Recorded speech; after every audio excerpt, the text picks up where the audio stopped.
Boa tarde, amigos, muita paz. Nesse instante, eu estou aqui em nome da diretoria do CERJ para prestar uma homenagem a um grande amigo. Hoje é dia 3 de outubro e nós estamos relembrando de Allan Kardec, o codificador da doutrina espírita. Então, antes de nós darmos continuidade às atividades desta tarde, vamos orar. Vamos, nesse instante, agradecer a Jesus, nosso querido e amado Mestre, as bênçãos desse instante, a possibilidade de juntos estarmos refletindo sobre a vida deste amado amigo, desse mensageiro de luz. Temos a certeza que o nosso encontro nos trará muita paz, muita alegria, porque estamos, acima de tudo, fazendo uma atividade de enriquecimento espiritual para cada um de nós. Obrigada, Jesus, que assim seja. Bom, queridos amigos, nesta tarde participam conosco 2 amigos e nós todos juntos, de uma maneira bastante agradável, afetiva e manifestando a nossa gratidão, nós vamos conversar um pouquinho a respeito de Allan Kardec. Viana de Carvalho, num livro que se chama Sementeira da Fraternidade, ele veio nos falando que Allan Kardec é um digno depositário da confiança divina e que galhardamente executou a sua tarefa como legítimo missionário daqueles que surgiram durante esses tempos, Ele é daqueles mais fiéis. Então, eu estou aqui nesse instante para apresentar a vocês os nossos amigos. Eu quero apresentar Larissa Chaves, Larissa Chaves, ela é natural de Salvador, ela reside em São Gonçalo e ela contribui com estudos e palestras para o canal Inspiração Espírita. E também está conosco Maurício Mancini, que é também natural do Rio de Janeiro, é espírita desde 1976 e ele atualmente é trabalhador do Centro Espírita Paulo de Tarso, em Seropédica. Então, queridos amigos, vamos aproveitar bastante este momento de iluminação espiritual. Então, com vocês, inicia esse momento o nosso companheiro Maurício Mancini. Oi Darcy, oi Larissa, minhas queridas amigas, olá você que nos assiste aí pela internet. Esse momento é muito feliz, esse evento que nos reúne aqui é muito interessante, comemorar os 126 anos do nascimento do professor Hipólito Leon Denis Arrivaille, aquele que nós passamos a chamar carinhosamente depois de Allan Kardec. Mas Darcy, Larissa, muita gente imagina que um missionário já nasce pronto, que o missionário não é uma construção. A espiritualidade estava ali apoiando, a espiritualidade estava lhe dando todos os recursos que ele precisava, ele não teve que fazer esforço nenhum. Allan Kardec já nasceu pronto e nós vamos perceber no nosso evento de hoje que Allan Kardec não nasceu pronto, que na verdade Allan Kardec é resultado de uma longa viagem, de uma criança Hipólito Leon Denis Arrivaille até um professor Hipólito Leon Denis Arrivaille e do professor Hipólito Leon Denis Arrivaille ao nosso Allan Kardec. Embora nós não possamos garantir que seja um fato histórico, o espírito Humberto de Campos, já se assinando como irmão X, lá no livro Cartas e Crônicas, traz uma história muito interessante para nós. Ele conta que após o novembro de 1799, quando Napoleão Bonaparte se sagrou primeiro cônsul da República Francesa, a história da Europa começou a ficar mais convulsionada, mais tumultuada. Aquela revolução que tinha nascido pregando igualdade, liberdade, fraternidade, acabava em banhos de sangue e guilhotina, cortando cabeças. E aquele homem, que ali era um grande conquistador, que era um grande estrategista, se destacava como um político poderoso naquela Europa quase do século XIX, do final do século XVIII e início do século XIX. E Humberto de Campos nos conta que no dia 31 de dezembro de 1800, que este sim é o último ano do século XVIII, houve uma reunião sobre a Europa no plano espiritual, naquilo que Humberto de Campos chama de o seio da latinidade, em que vários representantes do mundo latino, antigos imperadores romanos, antigos legionários romanos, sacerdotes, cardeais, bispos, governantes hispânicos, estavam ali reunidos. Eles haviam tido posições de destaque na sua época como encarnados e agora, como espíritos, se reuniam mais uma vez naquela assembleia, tendo aprendido um pouco mais para refazer votos e preparar um momento novo que viria. Também havia reunião de companheiros de outras regiões, por ser um movimento que afetaria o mundo inteiro. Traziam os representantes das Américas, do mundo germânico, da Índia, da China, para que ali todos pudessem fazer um grande concerto. Não no sentido musical, mas um acordo, a fim de que as criaturas pudessem proporcionar ao mundo a chegada de uma mensagem renovadora, transformadora. Também se encontrava no mesmo ambiente, no mesmo recinto espiritual, que parecia ser um grande salão, embora etéreo, antigas criaturas encarnadas de condição inferior, mas não tanto assim, que haviam sido inclusive guilhotinados na Revolução Francesa, Luís XVI, Maria Antonieta, Danton, Robespierre, Camille Desmoulins, e assim essas criaturas teriam alguma forma de compromisso, algum tipo de experiência na mensagem nova que viria, como nós vimos aparecer lá no Evangelho segundo o Espiritismo, muitas décadas depois, a mensagem de uma rainha de França, que é atribuída a Maria Antonieta, falando da nulidade de ter ocupado posições de destaque na sua condição de rainha. Esses espíritos ali estavam reunidos, confraternizando, alguns dos desencarnados menos evoluídos, encontrando-se com seus antigos tutores, com seus antigos guias, revendo inclusive o porquê dos seus fracassos, quando repentinamente clarins soam, apontando em direção ao planeta. E nisso um conjunto de pontos, pequenos pontos luminosos, começa a se aproximar daquela região. E ali vemos então chegar um grupo de benfeitores espirituais trazendo uma falange apagadinha, meio tonta, de encarnados.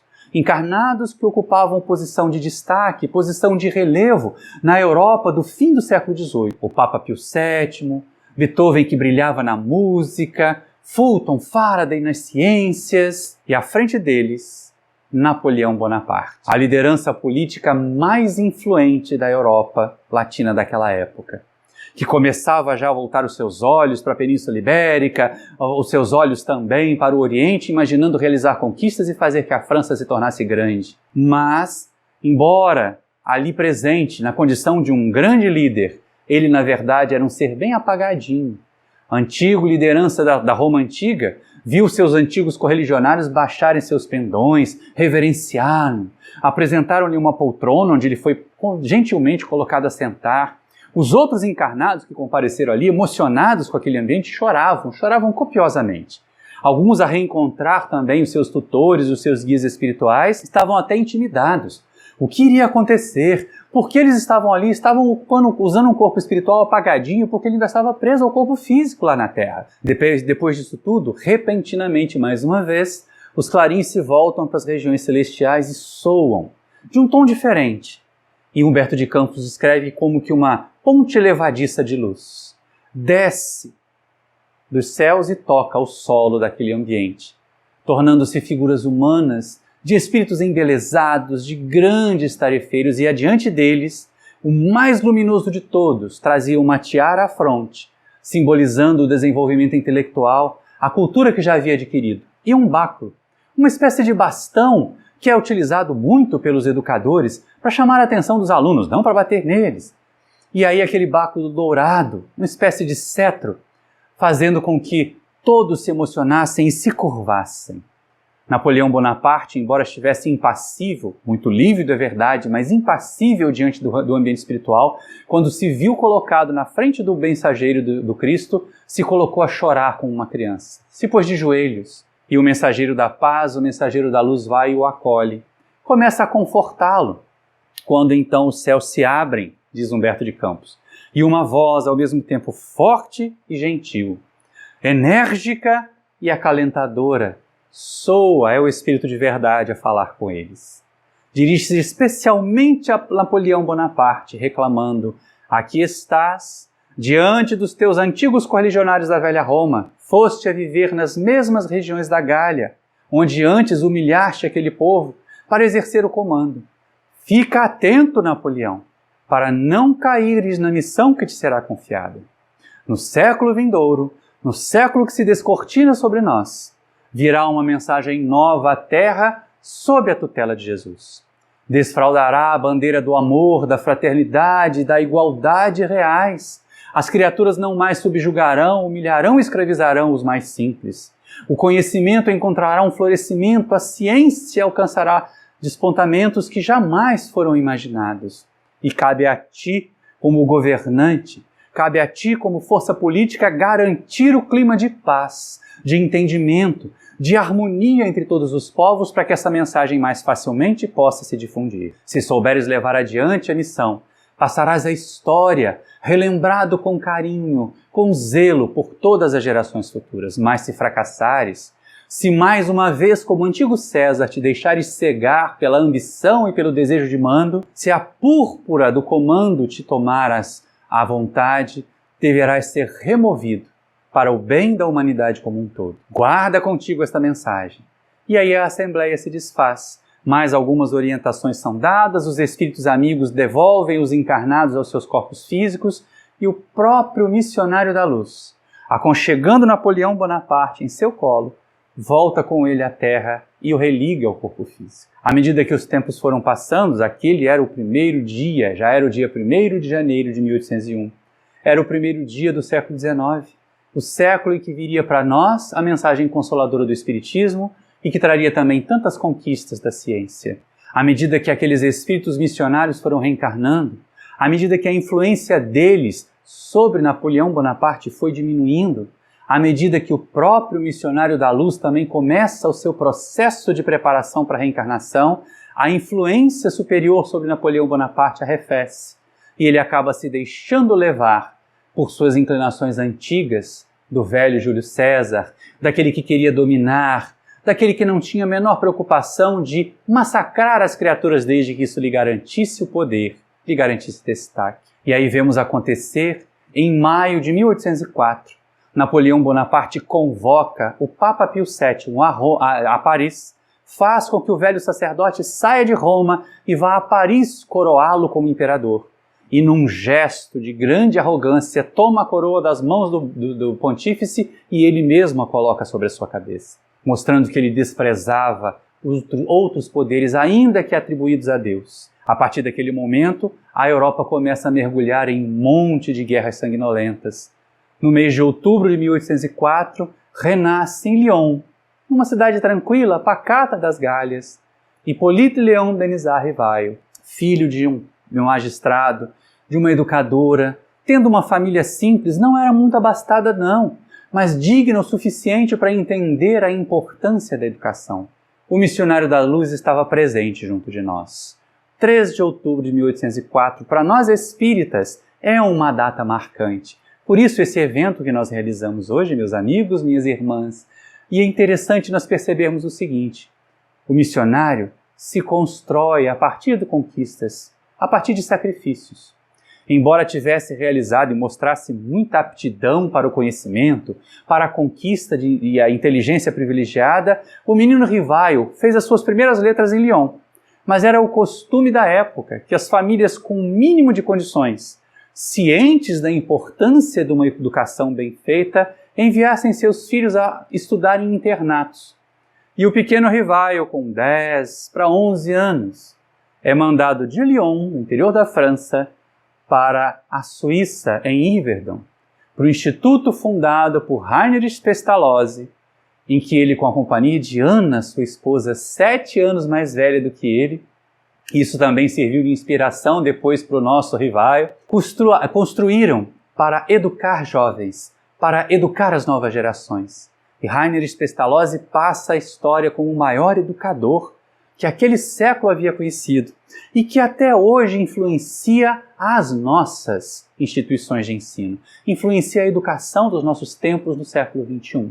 Percebemos então aquela criança passando pela sua primeira grande fragmentação, distanciar-se do afeto maternal, distanciar-se do amor à família, colocar-se num ambiente diferente, com crianças, com adultos que não eram os seus consanguíneos.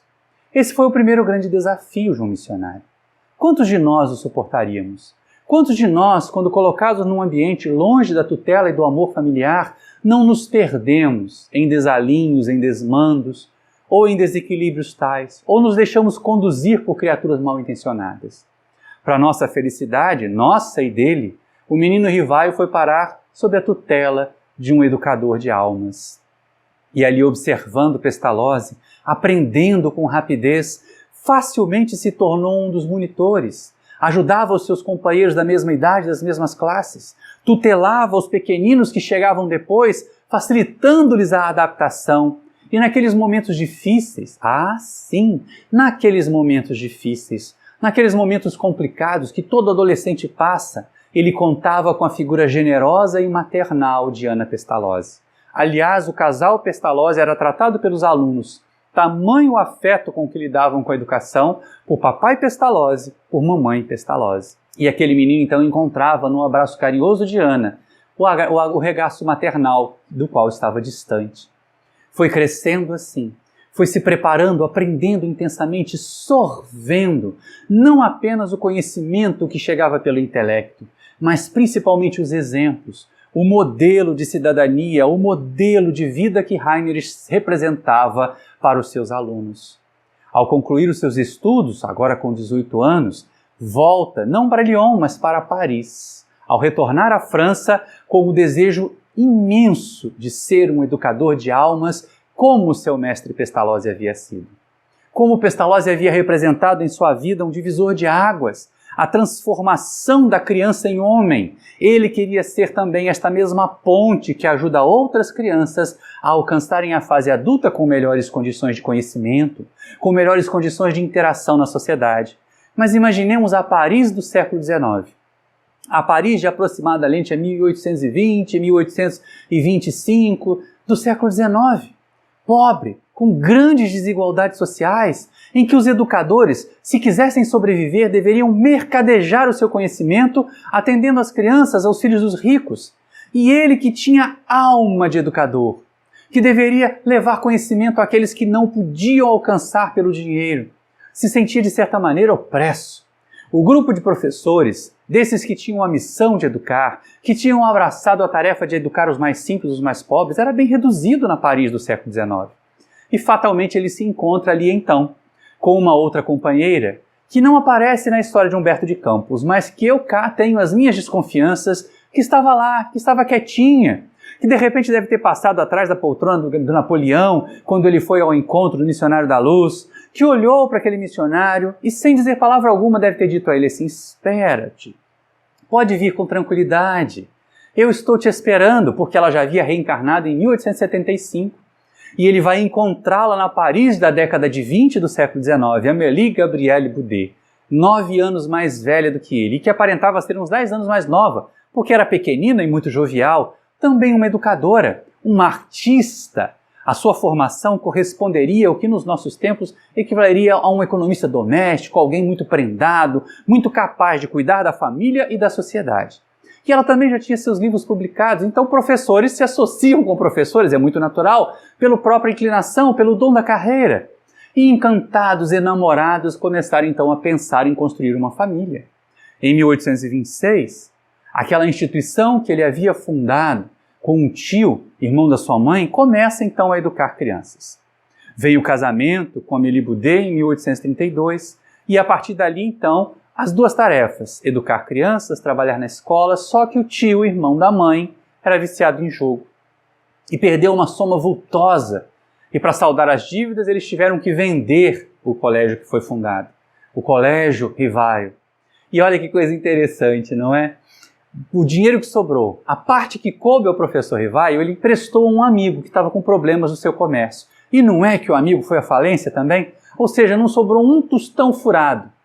adulto, casado, desejoso de educar, de repente o professor Rivaio se vê na mais absoluta miséria. E aí ele precisa fazer aquelas renúncias, mais um teste, mais um momento de dor profunda, aliás, dupla dor. A primeira, ver frustrado seu desejo de ser um educador, de ter a sua própria instituição. A segunda, ter que colocar o seu conhecimento a serviço apenas de números. Claro, é um trabalho digno. Era guarda-livros em várias instituições comerciais, o que equivaleria aos nossos contadores dos dias de hoje, só que não tinha o mesmo glamour. Era chamado simplesmente de guarda-livros. Fazia contas, passava o dia inteiro preocupado com o dinheiro e com as finanças dos seus patrões, enquanto Amélie ficava em casa preparando material didático, e à noite, na sua própria casa, no seu próprio lar, eles ministravam aulas gratuitas ou alguma remuneração pequena a crianças que não podiam pagar ou crianças que podiam pagar pouco. Nós vimos até uma parte dessa história. Aqueles de nós que fomos assistir o filme sobre Allan Kardec, quem não foi, ainda dá tempo. Assista na Netflix, assista em algum outro canal de streaming. A história está muito bem contada. O filme é muito bonito e emocionante. E aí nós vemos o professor Rivaio e Amélie Boudet trabalhando no próprio lar, educando no próprio lar, enquanto ele passava os dias lá nas suas instituições, nas suas lojas comerciais, fazendo a contabilidade. Mas é lógico que à medida que foi trabalhando, à medida que o esforço foi sendo recompensado, eles foram conseguindo se reerguer materialmente, ao ponto de mais adiante conseguirem fundar o Liceu Polimático.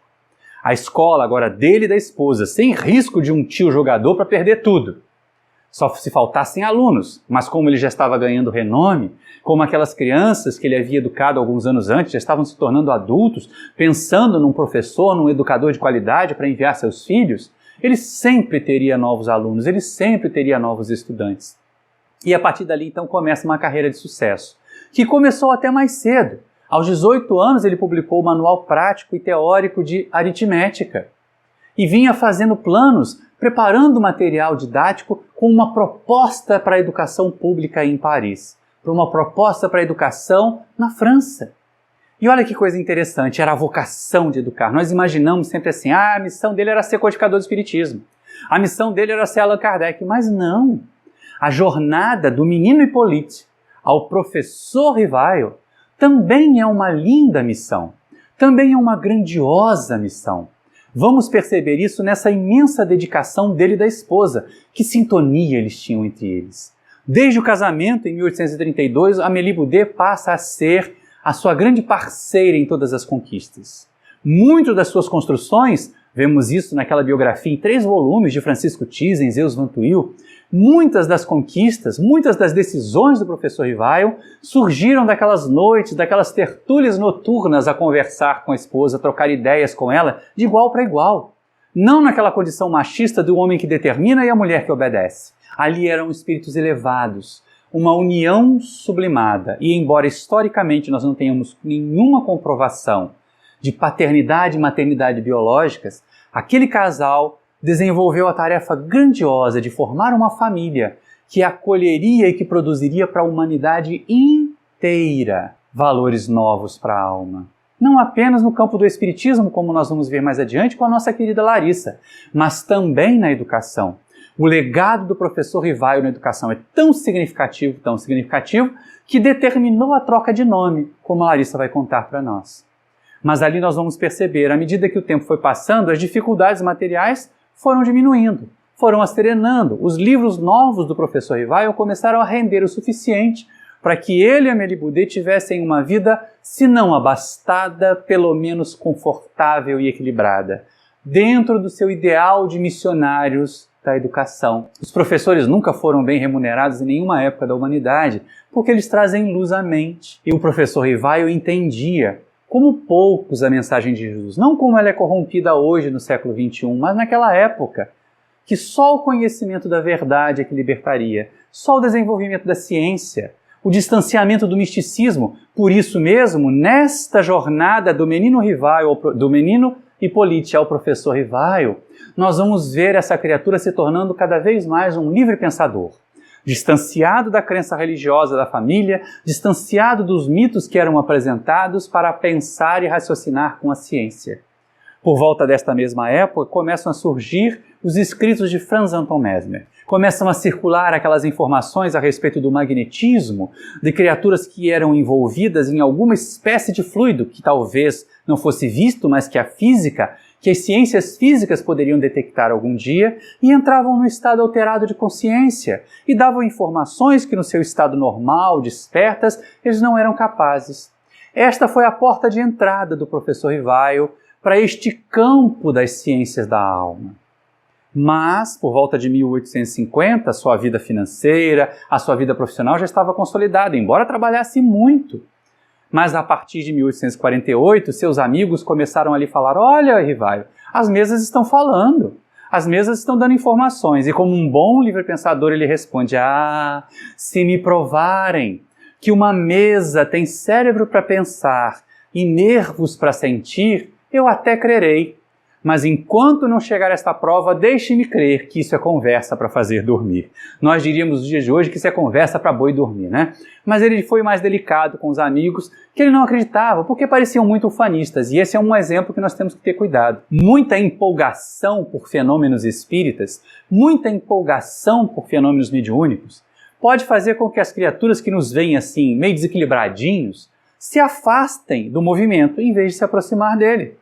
Porque elas vão perceber que nós não estamos raciocinando, que nós não estamos sendo racionais. E tudo o que se espera hoje é a explicação racional para os fenômenos que nós enfrentamos. E nessa situação, então, o professor Rivaio continuava se esquivando de se envolver com esses fenômenos ditos das mesas girantes, porque era mal colocado, porque era colocado de forma frívola, porque era uma brincadeira que algumas criaturas desocupadas faziam depois dos jantares ou nos saraus noturnos. E ele gostava de coisas sérias, ele gostava de ciência de verdade. Até que chegará o momento, e esse momento quem vai descrever para nós é a nossa Larissa.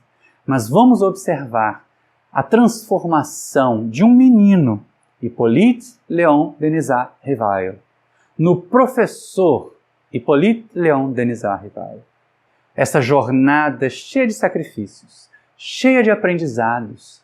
Meus amigos, meus irmãos e minhas irmãs do movimento espírita, não fiquemos imaginando que a nossa tarefa seja desenvolver uma grande missão, fundar uma instituição para atender 500 crianças, fundar um asilo para atender 1000 idosos, fundar um centro espírita que terá televisão, que terá uma cidade inteira.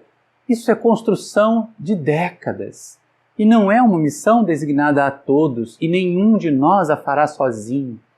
Observemos que no início da sua tarefa, antes de ser o codificador do Espiritismo, o nosso professor Rivaio era simplesmente um mestre-escola, um trabalhador da educação. Então, quando chegar aquele convite para evangelizar na casa espírita, lembremos do professor Rivaio, ele começou por ali. Então, quando chegar um momento de fazer um estudo, apresentar numa palestra, numa reunião pública, lembremos do professor Rivaio. Ele começou por ali, pelos processos de educação. Por isso a doutrina espírita que nós abraçamos hoje, que nos conforta tanto, que nos consola tanto, é para nós uma proposta de educação, um projeto de educação de almas, mas que também faz com que o nosso intelecto se desenvolva, com o nosso intelecto avance. Porque se nós ficarmos parados, místicos, imaginando que os obsessores nos fazem mal e que os guias é que nos socorrem e nós não precisamos fazer nada, só ficar como bola de ping-pong no meio desse jogo, nós vamos retardar o nosso progresso. Abracemos a missão, ainda a missão de Hippolyte Léon Denisard Rivaio, de educar. Mas educar como? O que nós aprendemos já, o que a doutrina nos ensina já, nos permite dizer o seguinte: nós vamos educar pelo exemplo. Se nós queremos uma sociedade mais honesta, nós vamos ser modelos de honestidade. Se nós queremos uma sociedade mais educada, nós vamos ser modelos de educação. Se nós queremos uma sociedade que se desenvolva intelectualmente, nós vamos quebrar o misticismo, deixar com as crendices de lado os atavismos das religiões pelas quais já passamos e abraçar a doutrina espírita com o olhar que o professor Rivaio abraçou a missão que lhe foi confiada, a segunda missão que lhe foi confiada. Mas, Darcy, esse momento não é mais nosso, não é? Nós já falamos muito, Nós já conversamos muito com os nossos amigos que estão aí do outro lado da tela sobre esse desenvolvimento, sobre esse crescimento, a importância de um educador na vida desta criatura, como foi Pestalozzi. Eu falei que Ana Pestalozzi tinha sido uma inspiração para Rivaio, porque assim como o Pestalozzi se casou com uma mulher 7 anos mais velha do que ele, o professor Rivaio se casou com uma mulher 9 anos mais velha do que ele, até superou o mestre nessa questão da diferença de idade. Mas o importante é que eram almas unidas para fazer o bem. Estejamos nós unidos com alguém ou sós na nossa caminhada, façamos o bem. É a melhor maneira de espalhar as sementes do bem. Não esperemos momentos grandiosos. Abracemos, como o professor Rivaio fez, as tarefas pequenas, porque elas servirão de alicerce para as nossas tarefas grandes. Agora eu me pergunto, e assim vocês devem estar se perguntando também, uma vez que o professor Rivaio já estava com a vida ganha, vamos pensar assim, né? Estável financeiramente, a escola funcionando, a Meli Boudet também já tranquila, já não tinham mais preocupações no campo material, não era hora de um desafio a mais? Não era hora de uma outra missão? Darcy, eu devolvo para você, para que você apresente a nossa querida amiga Larissa, para que você fale e ela nos apresente essa jornada que vai acontecer agora do professor Rivaio ao nosso querido Allan Kardec, e a publicação do Livro dos Espíritos. Um grande abraço para vocês, meus amigos que nos assistem pela internet. Nós voltaremos daqui a pouco para as despedidas finais, quando eu, Darcy e Larissa estaremos juntos na tela com vocês. Até daqui a pouco. Darcy, a bola é sua. A tarefa é sua, minha querida irmã, para que a nossa Larissa possa ter o seu momento de fala também. Grande abraço para vocês. Sucesso, Larissa. Muito bom ter te conhecido nesse momento. Obrigada, Maurício. Então, depois de ouvirmos estas informações preciosas que o Maurício nos trouxe, nós vamos então agora acompanhar a nossa querida Larissa Chaves. Em 1854, não se falava em outra coisa em diferentes cidades da Europa e da América. Os jornais noticiavam as reuniões de mesas girantes, mesas dançantes. Pessoas se reuniam em volta dessas mesas em inúmeras reuniões, salões importantes de cidades como Londres, Paris, Nova York, e essas pessoas então presenciavam essas mesas subirem, girarem, dançarem. A maioria das pessoas ali se reunia com interesse de curiosidade, divertimento, frivolidades. Os jornais da época noticiavam esses acontecimentos. E já haviam noticiado também, alguns anos antes, os fenômenos de Hydesville, na América, quando 2 jovens, que em verdade eram médiuns, já haviam presenciado fenômenos interessantes, fenômenos de espíritos que tentavam ali se comunicar, em especial um que afirmou ter morado naquela casa e quando a família, achando que era brincadeira, acabou investigando e o fenômeno foi então se confirmando. Foi alvo de pesquisas, curiosidades. Pessoas se dirigiram até lá e tentaram explorar o máximo que puderam daquelas 2 meninas de Hydesville. O professor Rivaio, cético, estudante do magnetismo desde a juventude, ao ter contato com essas informações e mesmo ser convidado a participar daquelas reuniões, das mesas que giravam, acreditava que, em verdade, o magnetismo poderia explicar aqueles fenômenos. E na maior parte dos casos não seria nem um fenômeno do magnetismo, não seria nem a presença daquelas pessoas, os seus fluidos magnéticos elétricos, que provocariam os fenômenos das mesas. Pensava o professor Rivaio que, em verdade, muitos daqueles fenômenos eram causados por fraudes, como ele mesmo já havia testemunhado quando trabalhou como contador em um daqueles salões que davam palco àqueles fenômenos. Ocorre que, em 1854, em meados desse ano, um amigo seu de longa data, também magnetizador, o senhor Fortier procura Kardec, que ainda era o nosso professor Rivaio, e então informa a ele que estava surpreso com a capacidade, com as diferentes modalidades do magnetismo, porque agora não apenas as mesas se moviam, giravam, dançavam, mas também falavam. E então o professor Rivaio ficaria intrigado e falaria: nossa, aí já é uma outra coisa,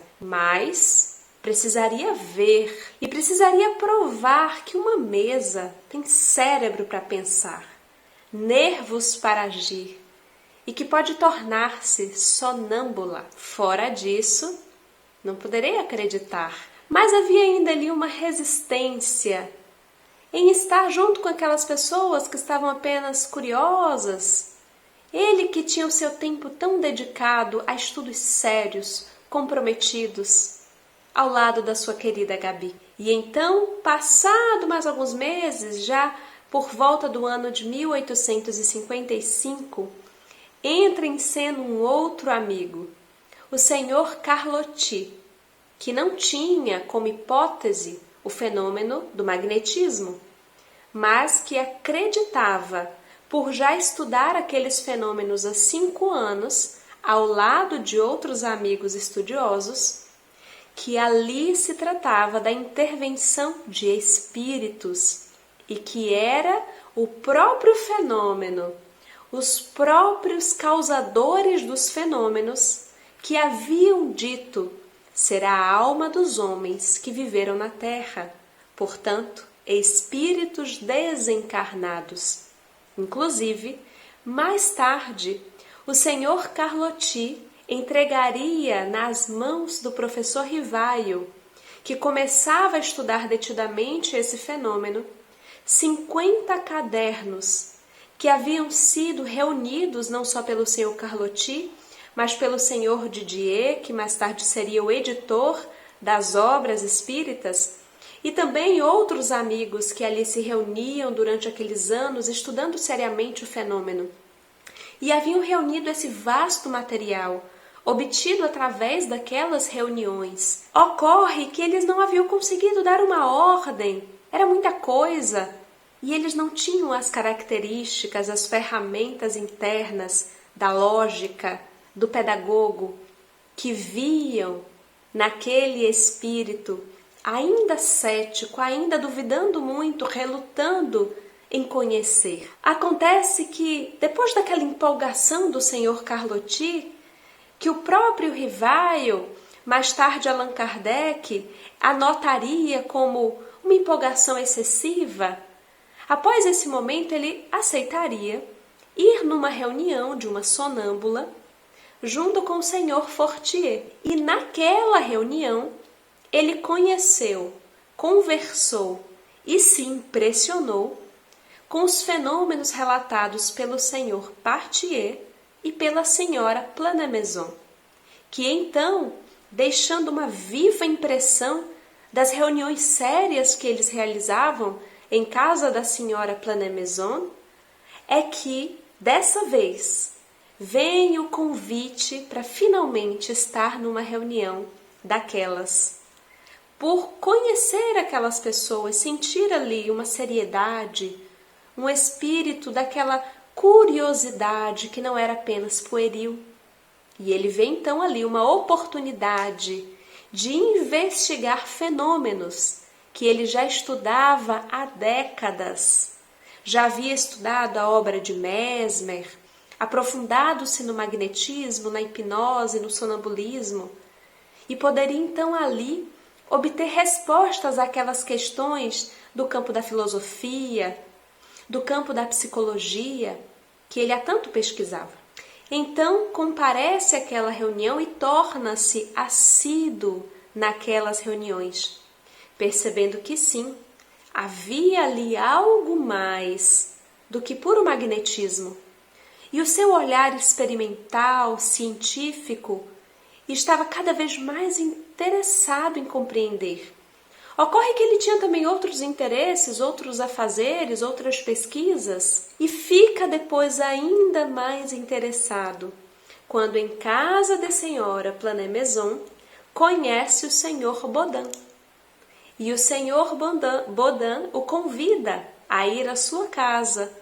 Numa reunião que era muito disputada, que compareciam várias pessoas, porque em casa do senhor Baudin as médiuns eram exatamente aquelas duas crianças, uma pré-adolescente, as filhas do senhor Baudin, as senhoritas Baudin. E então ali realmente o campo estava vasto para a pesquisa.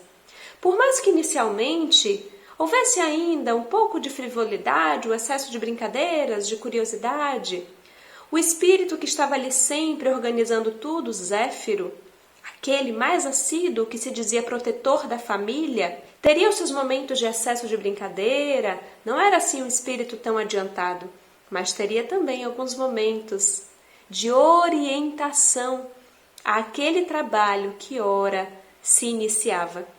E então, entre os anos de 1855 até o final de 1856, tendo aqueles 50 cadernos à mão e investigando detidamente aquelas indagações que, em verdade, ele já tinha há décadas e décadas nos seus estudos de magnetismo, não foram apenas dúvidas a partir daquele momento, mas dúvidas que foram reacendidas, reavivadas, e com aquele olhar muito cuidadoso de alguém que não sentou num gabinete para formular uma teoria, mas que utilizou do método científico experimental para observar, comparar, deduzir, criar hipóteses e, a partir dos fenômenos, investigar as causas, a partir dos efeitos, depreender as causas. Aquele que era Hippolyte Léon Denisard Rivaio começaria então uma nova etapa da sua atual reencarnação, como se tudo aquilo que ele tivesse vivido até então fosse um momento de preparação daquela terra, de sedimentação dos seus valores, da sua lógica, da sua pedagogia, do seu espírito científico, também dos seus valores morais, da sua honestidade, da sua dignidade, da sua parceria com a esposa que tanto o sustentaria, para que naqueles anos seguintes ele pudesse deter-se, mergulhar-se, aprofundar-se naquele material. E é interessante porque há os relatos dele no livro Obras Póstumas, como há também no livro que é o Espiritismo, na parte relativa à biografia de Allan Kardec, e ele vai contar ali algo muito interessante, de que além daqueles cadernos, além das médiuns, porque depois viria ainda a médium, a senhorita Jafé, que também muito contribuiria, tirando aquelas dúvidas, respondendo às indagações, confirmando, além das médiuns que participaram dos 50 cadernos, além das irmãs Baudin, da senhorita Jafé, das contribuições dessas médiuns que estavam ali, naquela convivência com o professor Rivaio, ele diz que toda a oportunidade que ele tinha com diferentes médiuns para confirmar as questões centrais, ele o fazia. E ia percebendo então a unidade, a convergência do ensino e confirmando as diretrizes, os pilares daquela revelação que vinha à Terra através da sua objetividade, da sua sabedoria, da sua clareza, do seu direcionamento.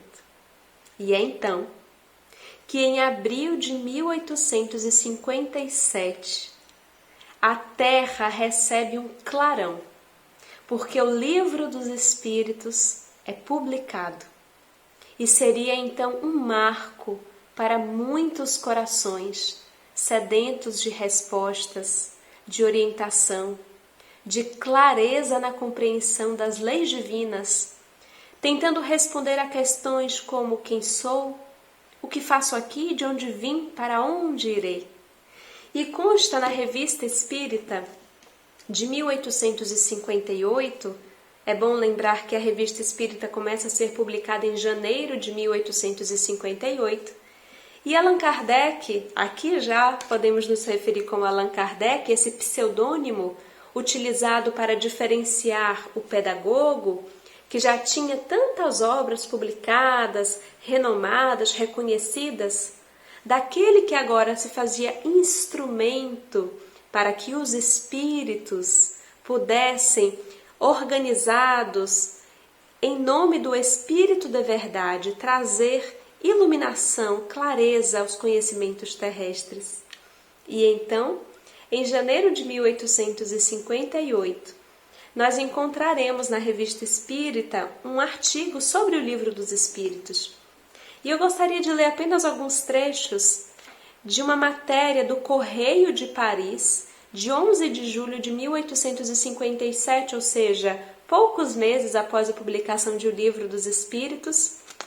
O jornal, o Correio da Cidade, tem a publicação de Gedou Chalard, que diz assim: o editor Dentu acaba de publicar uma obra deveras notável, diríamos mesmo bastante curiosa. O Livro dos Espíritos do Sr. Allan Kardec é uma página nova do grande livro do infinito, e estamos persuadidos de que um marcador assinalará esta página. Não conhecemos absolutamente o autor, mas confessamos abertamente que ficaríamos felizes em conhecê-lo.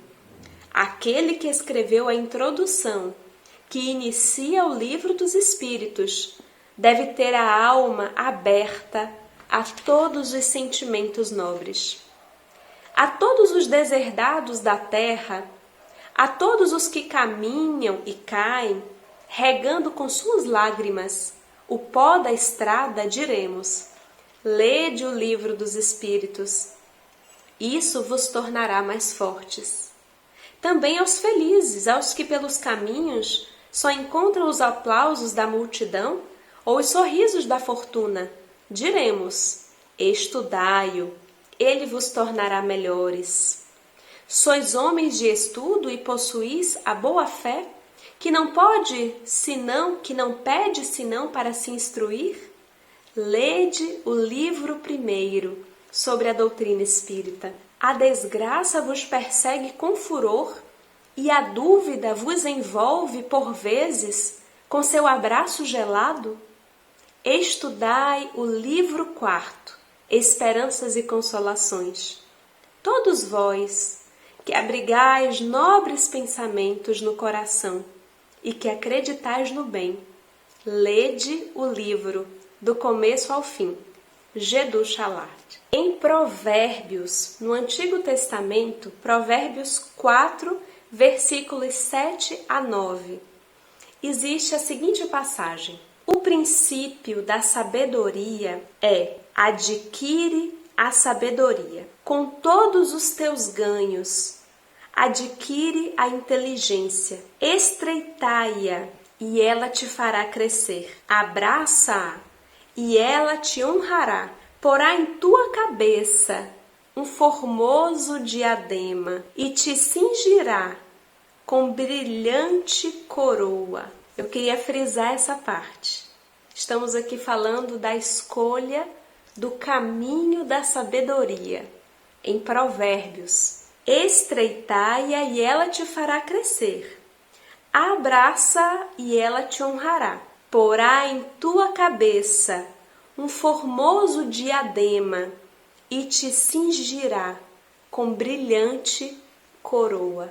Guardem essa informação, queridos amigos. No livro Obras Póstumas, nós encontramos uma experiência que Allan Kardec teve por volta do ano 1857, aproximadamente em maio.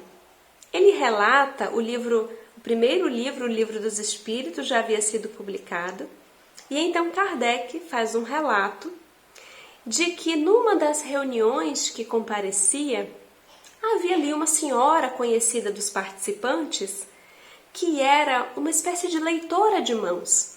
E aí ele dá toda uma explicação sobre essa questão do quanto ele era cético sobre as mãos terem linhas que pudessem trazer ali maiores informações sobre a vida dessa pessoa, sobre o futuro ou coisa parecida. Mas o fato é que aquela mulher fala algumas coisas muito importantes, muito interessantes para o nosso Allan Kardec. Ela, que provavelmente não o conhecia, sabia talvez do seu trabalho, mas estava ali muito inicialmente ainda. Imaginemos, era maio de 1857, um mês simplesmente de publicação do livro. Como ela poderia ter noção da dimensão que aquilo ganharia? Mas olhando para Allan Kardec, ela dirá, eu não vou ler para vocês o que ela disse, para que a gente não se alongue tanto, mas ela dirá que via em Allan Kardec a tiara espiritual. E Allan Kardec, ela fala algumas informações ainda sobre ele, sobre a sua sabedoria, sobre o seu espírito cético, também sobre os seus valores morais, a sua abnegação. Ela fala que muitas pessoas o acompanhariam. E ele chega, digamos assim, a não ser tão favorável ao que ela havia dito e chega a dizer, mas eu vou ser um papa ou alguma coisa assim para ter uma tiara, né? E então ela diz, não, mas esse trabalho que você recebeu como missão realizar, esse trabalho ainda há de se desdobrar para o mundo inteiro. É uma grande tarefa, porque você possui essa tiara espiritual, a tiara dos sábios. E possivelmente Allan Kardec não tenha levado aquilo tão a sério. A forma como ele relata, a gente percebe que ele estava meio assim, não levando tão a sério, duvidando. E então ele mesmo conta que os anos se passaram. Ele não teve mais notícias daquela mulher. E lá por volta de 1866, quando a doutrina espírita já havia avançado tanto, quando as notícias chegavam da quantidade de grupos espíritas que se multiplicavam, os livros alcançando tantos corações, Allan Kardec já havia viajado, conhecido os grupos de várias localidades da Europa, correspondido-se com espíritas das mais diversas localidades. Uma dimensão que ele jamais imaginara para o trabalho. Em pouco tempo, tudo havia frutificado, multiplicado.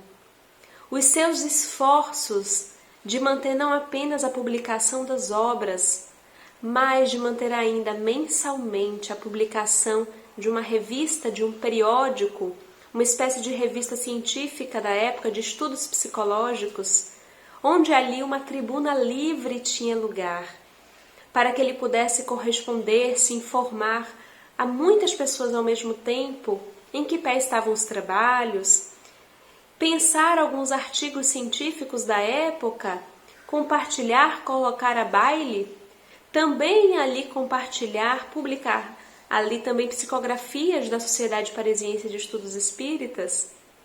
E então em 1866, quando tudo isso já acontecia, ele vai reencontrar aquela mulher que havia falado da tiara espiritual, da grandiosidade da sua sabedoria, do longo alcance do seu trabalho. E ela há de perguntar para ele, você se lembra do que eu te falei sobre a tiara espiritual? E ele fala, olha, mas ele ainda estava ali com um certo espírito cético da questão. E ela diz assim, ora, qual o nome que será para sempre lembrado quando se falar em espiritismo? Qual o nome que se comenta por toda parte? É o teu nome. É o teu nome que está aí correndo o mundo como o líder dos espíritas, como o grande responsável pela chegada da doutrina espírita. E talvez ali ele tenha realmente entendido que através daquela mulher simples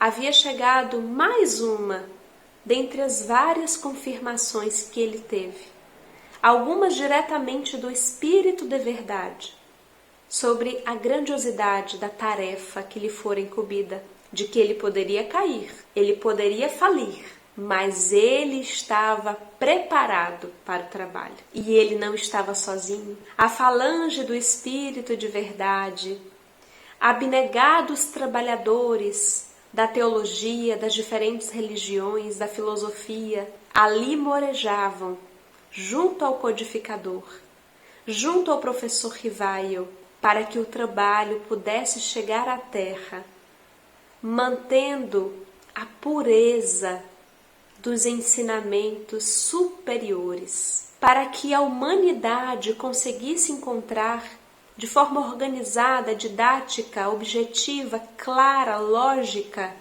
científica, filosófica, aqueles ensinos morais do Cristo já tanto deturpados, aquela doutrina secreta já espalhada pela terra, mas de forma ainda esparsa, confusa, misturada aos rituais, ao misticismo, que anteriormente só poucos iniciados tinham acesso, mas que agora estava ali reunida pelos baluartes da espiritualidade, para que democraticamente todos pudessem saber informações preciosas sobre a natureza das relações entre o plano material e o plano espiritual, sobre a importância da peregrinação que fazemos aqui nesse plano material, já que em verdade somos seres espirituais, criados para progredir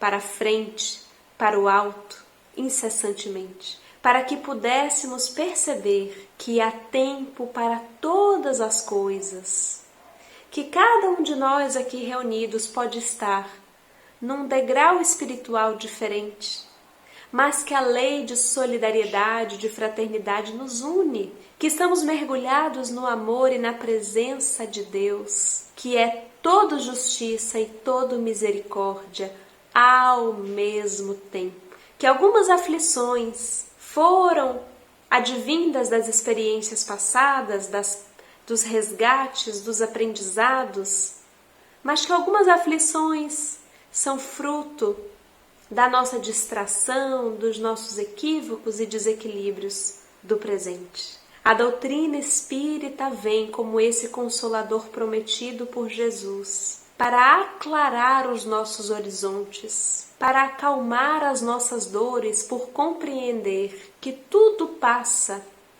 e que as dores são oportunidades de progresso, de refazimento, de aperfeiçoamento, que somos todos irmãos e não há motivo algum para as desigualdades, para nenhum tipo de preconceito, visto que de uma existência a outra poderemos migrar entre as diferentes localidades do planeta, cores, etnias, raças, inclusive sexo. A doutrina espírita vem para fazer uma aliança entre as consequências morais, o aspecto religioso apresentado pelo nosso Mestre Jesus, aquela parte da moral que está ali presente lindamente, preciosamente no Evangelho segundo o Espiritismo, que permeia toda a obra, mas que está ali concentrada a partir dos ensinos de Jesus. E a ciência, visto que o Espiritismo nasce como ciência, ciência que tem como método os experimentos, a observação, um método experimental.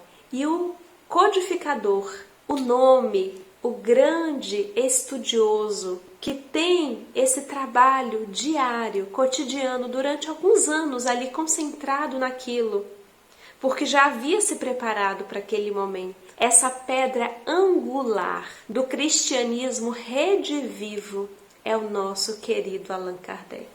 É com imensa emoção que no dia de hoje nós homenageamos o nascimento de Hippolyte, do professor Rivaio, que depois renasceria na mesma encarnação, na mesma existência, como Allan Kardec, porque a nossa gratidão pessoal a esse mestre, a esse grandioso espírito, que não era grandioso apenas no aspecto científico, pedagógico e lógico, mas uma alma profundamente caridosa, aquele amor que já tem a maturidade de aliar-se com a sabedoria, aquele amor que já compreende a importância do perdão, da tolerância, da indulgência, da benevolência. E que ainda que naquela existência não fosse o codificador da doutrina espírita, já era um verdadeiro homem de bem, já era um verdadeiro cristão, ou já era um verdadeiro espírita cristão.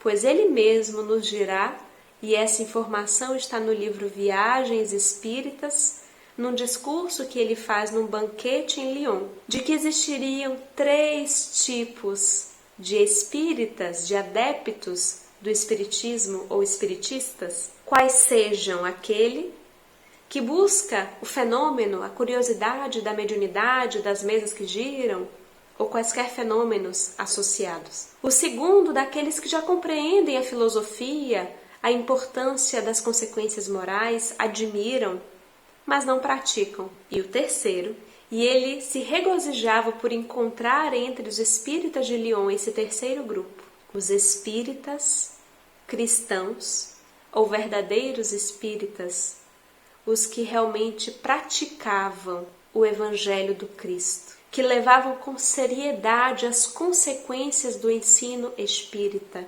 E nos surpreende notar que mesmo antes de travar contato com os fenômenos, de receber as orientações para a sua tarefa, Allan Kardec, ainda como professor Rivaio, já era um verdadeiro espírita, um espírita cristão.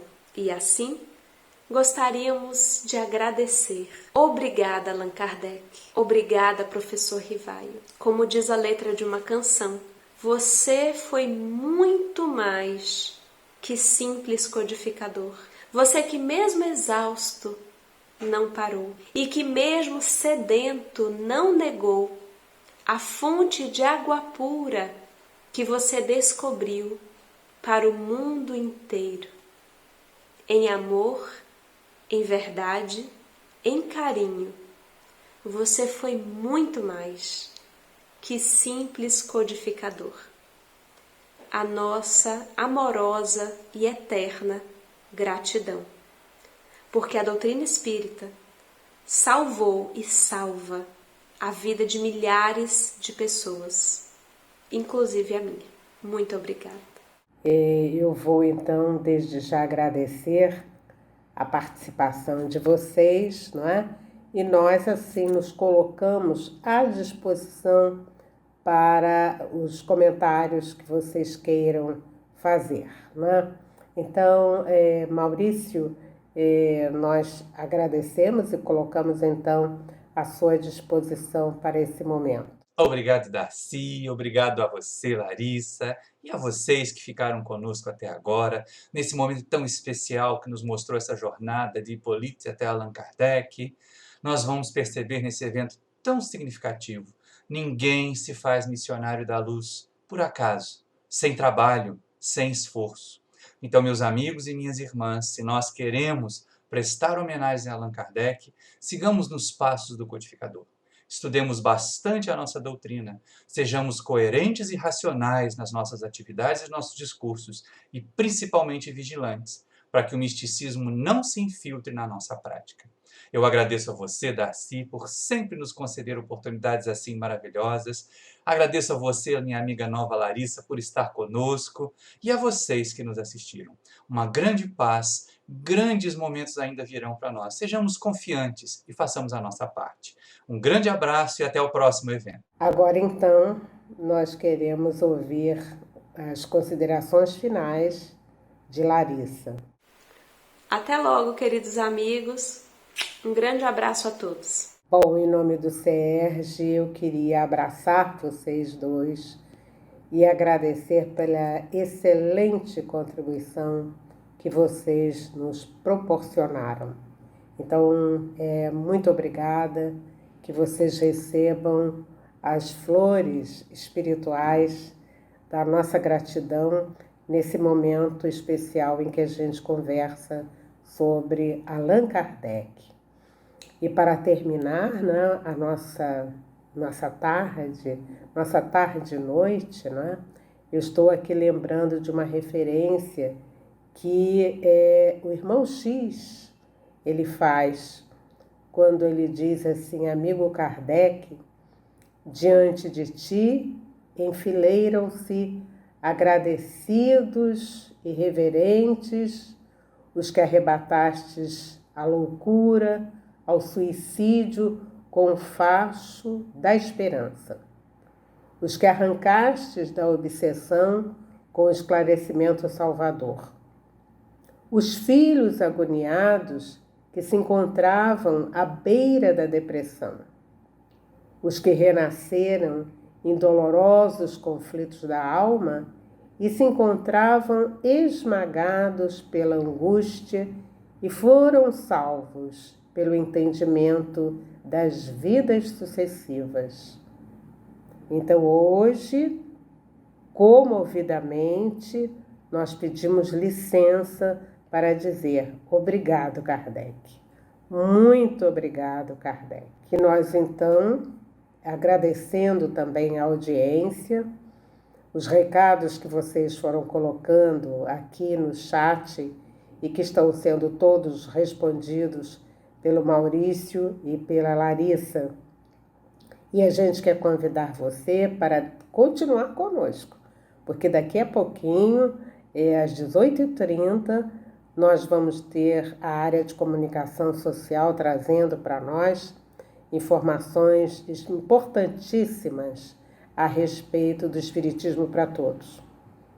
E às 19h30, né, os nossos amigos do Espiritismo Net vão estar lançando um estudo sequencial das obras filosóficas de Emmanuel, trazidas a lume, né, através da mediunidade do Chico Xavier, com profundas reflexões para o entendimento da vida.